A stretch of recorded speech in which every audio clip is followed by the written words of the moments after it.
Salam guru penggerak. Di video ini saya menyampaikan tugas demonstrasi kontekstual modul 1.4 budaya positif oleh saya sendiri Puntianus Daki, SPD dari SMA Negeri 1 Ampuang Timur, calon guru penggerak angkatan 11 Kabupaten Kupang.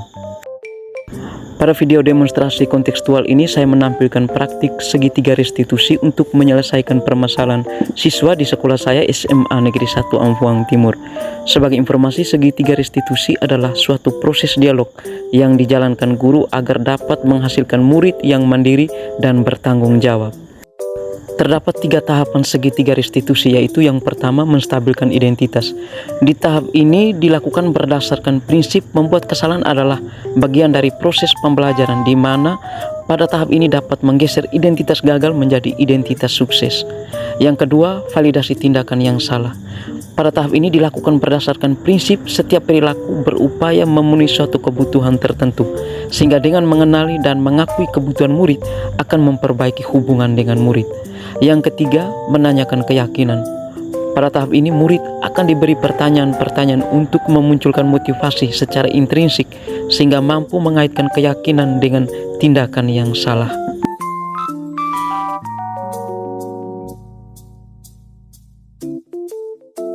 Selanjutnya, pada kasus 1 menceritakan seorang siswa atas nama Edu tidak terima tugas yang ia kerjakan selalu diambil dan dicontek oleh temannya Yudit. Edu pun marah dan tidak bisa menahan emosinya kepada Yudit. Berikut skenario penyelesaian masalah menggunakan segitiga restitusi. Mari Edu, selamat siang. Silakan duduk Edu. Oke, Eduardus. Tadi Pak Guru informasi ke ketua kelas ya, Edu untuk bisa bertemu Pak Guru. Pasti punya alasannya Pak Guru panggil Edu ya. Tadi juga Pak Guru dapat laporan dari ketua kelas bahwa di kelas tadi Edu bertengkar dengan teman ya, marah-marah teman sampai katanya pukul-pukul meja juga. Mungkin bisa dijelaskan ke Pak Guru Edu. Ya Pak, saya sangat kecewa sekali dengan Yudit karena Yudit ambil buku tugas yang sudah saya kerjakan. Tidak hanya ambil buku tugas, tapi Yudit juga nyontek pekerjaan saya. Oh iya, wajar kalau sebagai Edu marah dengan Yudit ya. Pak Guru juga ambil saja Pak Guru di posisinya Edu, pasti Pak Guru juga sangat marah. Terus tadi apa yang Edu lakukan ke Yudit? Saya sangat marah sekali. Saya juga sempat pukul-pukul meja tadi Pak.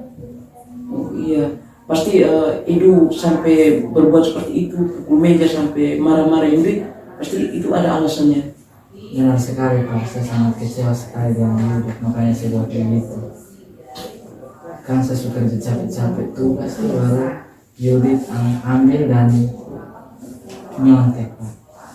Iya benar, wajar kalau tadi Edu marah ya dengan Yudit, karena pasti di posisi Edu tidak rela ya. Edu sudah kerjakan tugas capek-capek dari rumah terus sampai di sekolah Yudit ambil dan nyontek. Pak Guru menghargai tindakan Edu yang sudah berbuat marah tadi, artinya tidak lebih buruk dari misalnya Edu sampai pukul Yudit ya. Seperti itu. Coba Edu pikirkan ya, tindakan yang Edu marah-marah Yudit sampai bentak-bentak Yudit, pukul meja, sudah sesuai dengan keyakinan kelas kita atau tidak? Tidak sesuai ya. Menurut Edu keyakinan kelas apa yang sudah Edu langgar? Saling menghormati antar teman Pak. Iya benar sekali Edu ya. Menurut Edu saling menghormati antar teman itu penting atau tidak? Penting Pak. Penting. Baik Edu. Kalau menurut Edu saling menghormati itu penting, keyakinan kelas apa yang harus Edu lakukan ketika Edu marah dengan teman? Harus sabar. Harus sabar ya. Kira apa yang bisa, apakah Edu bisa perbaiki kesalahan ini? Bisa Pak. Bisa ya. Nah sekarang apa yang mau Edu lakukan untuk bisa perbaiki kesalahan Edu tadi? Saya akan lebih sabar dan menahan emosi saya bila teman membuat kesalahan. Jika kesalahan yang dibuat teman, sebaiknya saya laporkan ke wali kelas untuk bisa diselesaikan dengan baik. Benar sekali Edu, mantap ya. Jadi itu sebenarnya cara yang tepat. Jika Edu marah dengan teman atau teman ada berbuat kesalahan, Edu harus sampaikan dulu ke wali kelas. Benar sekali. Tetap semangat Edu ya, tetap semangat belajar. Nanti sekarang Edu bisa boleh kembali ke kelas ya. Oke. Baik, selamat siang Edu ya.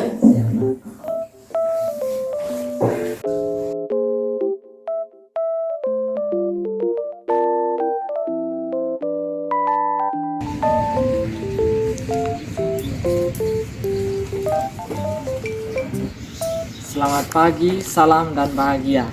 Saya Eduardus Agneno, kelas 11A, siswa SMA Negeri 1 Ampuang Timur. Saya senang tadi diajak diskusi dengan Pak Guru tentang masalah yang saya hadapi di kelas. Saya diajarkan untuk lebih sabar dan menaati keyakinan kelas yang sudah disepakati bersama agar dapat terwujud sikap saling menghargai antar teman di kelas. Sekian dan terima kasih. Salam dan bahagia. Berikut di kasus 2 menceritakan seorang siswa atas nama Leoni sering datang terlambat di sekolah sehingga Leoni jarang mengikuti apel pagi bersama dan tidak dapat menjalankan budaya positif di sekolah, yaitu memberikan salam kepada bapak ibu guru saat apel pagi bersama. Berikut skenario penyelesaian masalah menggunakan segitiga restitusi.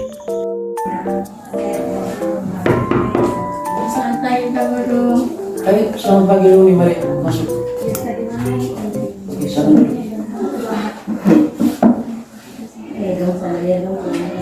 Baik, Leoni, Pak Guru panggil Leoni ke sini pasti ada keperluan ya. Baik, Leoni tadi Pak Guru dapat laporan dari guru piket. Katanya Leoni tadi pagi terlambat dan sering terlambat juga. Apa benar Leoni? Benar Pak. Benar ya. Seingat Leoni sudah berapa kali Leoni terlambat? 3 kali Pak. 3 kali. Nah, sering terlambat itu menurut Leoni itu kesalahan atau tidak? Itu kesalahan Pak. Kesalahannya. Baik Leoni, buat kesalahan itu manusiawi. Setiap orang pasti ya sering buat kesalahan. Yang terpenting kita mau berubah dan mau memperbaiki kesalahan itu. Nah, sekarang kita cari solusinya sama-sama. Leoni setuju ya? Setuju Pak. Oke. Nah, Leoni sering terlambat ke sekolah, pasti ada alasannya. Mungkin Leoni bisa sampaikan ke guru alasannya apa Leoni sering terlambat ke sekolah? Saya terlambat ke sekolah karena sering bangun terlambat. Malam saya main HP sampai larut malam. Itu yang buat saya bangun terlambat di pagi hari Pak. Iya. Leoni ingat keyakinan kelas yang sudah kita sepakati. Kalau sering terlambat berarti itu sesuai dengan keyakinan kelas kita atau tidak? Tidak Pak. Nah, sekarang menurut Leoni keyakinan kelas apa yang sudah Leoni langgar? Disiplin Pak. Disiplinnya. Jadi disiplin itu sangat penting Leoni. Menurut Leoni disiplin itu penting atau tidak? Penting Pak, karena disiplin saya bisa menghargai waktu. Benar sekali Leoni, menghargai waktu itu sangat penting. Disiplin itu sangat penting buat kita. Apalagi Leoni sebagai siswa ya di sekolah ini di SMA Negeri 1 Ampuang Timur, sehingga Leoni juga bisa menjadi contoh juga untuk teman-teman lain. Dengan disiplin juga Leoni bisa menghargai waktu, menghargai juga lingkungan sekolah, menghargai teman-teman yang ada di sekolah, menghargai bapak ibu guru. Di situ juga Leoni terlatih untuk bisa disiplin. Besok-besok Leoni tamat dari SMA ini bisa juga jadi bekal untuk Leoni, bekal yang baik. Ya Pak. Saya merasa bersalah sudah sering terlambat. Saya minta maaf. Saya berjanji akan berubah kebiasaan buruk saya Pak. Baik Leoni, luar biasa ya. Nah, menurut Leoni apa yang mau Leoni lakukan ke depan untuk ke depan bisa tidak terlambat lagi ke sekolah? Saya akan kurangi main HP dan tidur lebih awal supaya bangun lebih pagi dan tidak akan terlambat lagi ke sekolah. Baik Leoni sudah sadar dengan kesalahan yang sudah Leoni buat ya, sudah punya niat untuk merubah. Nanti Pak juga akan ketemu dengan orang tua Leoni di rumah untuk sampaikan hal ini, bahwa orang tua juga nanti orang tua di rumah bisa perhatikan Leoni supaya bisa tertib, istirahat, supaya bangun pagi tidak terlambat dan bisa ke sekolah tepat waktu. Sekarang Leoni bisa kembali ke kelas, semangat belajar ya. Ke depan ingat jangan tidak boleh terlambat lagi ke sekolah. Baik Leoni, selamat siang. Silakan kembali.